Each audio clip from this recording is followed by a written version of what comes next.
Fake narrative काय paper leak fake आहे. Instagram आणि बाकी सोशल मीडिया अकाउंट आहेत ना त्याच्या विरोधात म्हणजे जे त्याचे फॉलोअर्स वाटतात त्याच्या विरोधात मुंबई पोलिसांमध्ये ना एक तक्रार केली आहे. वकील अरविंद सिंह यांनी तक्रार केली आहे आणि त्याच्यात सांगितलं की एंगेजमेंट या सगळ्या एंगेजमेंटची चौकशी व्हावी असं त्याचं म्हणणं आहे. त्यांचं म्हणणं आहे हे सगळं तुम्ही फेक नरेटिव्ह सेट करता सोशल मीडियावर. फेक नरेटिव्ह काय पेपर लीक फेक आहे. एक म्हणजे आता सगळ्या माध्यमांनीच दाखवलेलं फेक नरेटिव्ह काय आहे त्याच्यात. तुमच्या सोशल मीडियाच्या अकाउंटद्वारे सोशल मीडियाचे जे अकाउंट्स आहेत ना त्यांची एंगेजमेंट अचानक वाढली फॉलोअर्स वाढले हे सगळे फेक आहे असं त्यांनी तक्रार केली.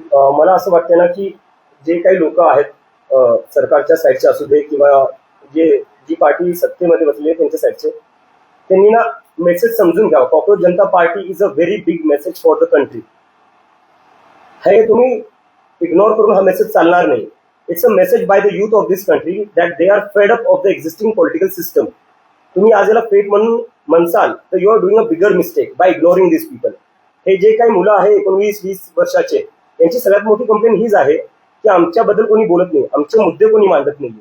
आता तुम्ही यांना फेक म्हणून परत तीच मिस्टेक रिपीट करताय. So please don't repeat that mistake. यांच्याशी बोला तुम्ही, यांचं ऐकून घ्या, यांच्या समस्या काय आहेत, यांच्या होप्स काय आहेत, यांना भारतासाठी ऍस्पिरेशन्स काय आहेत ते ऐकून घ्यावं. Don't dismiss them.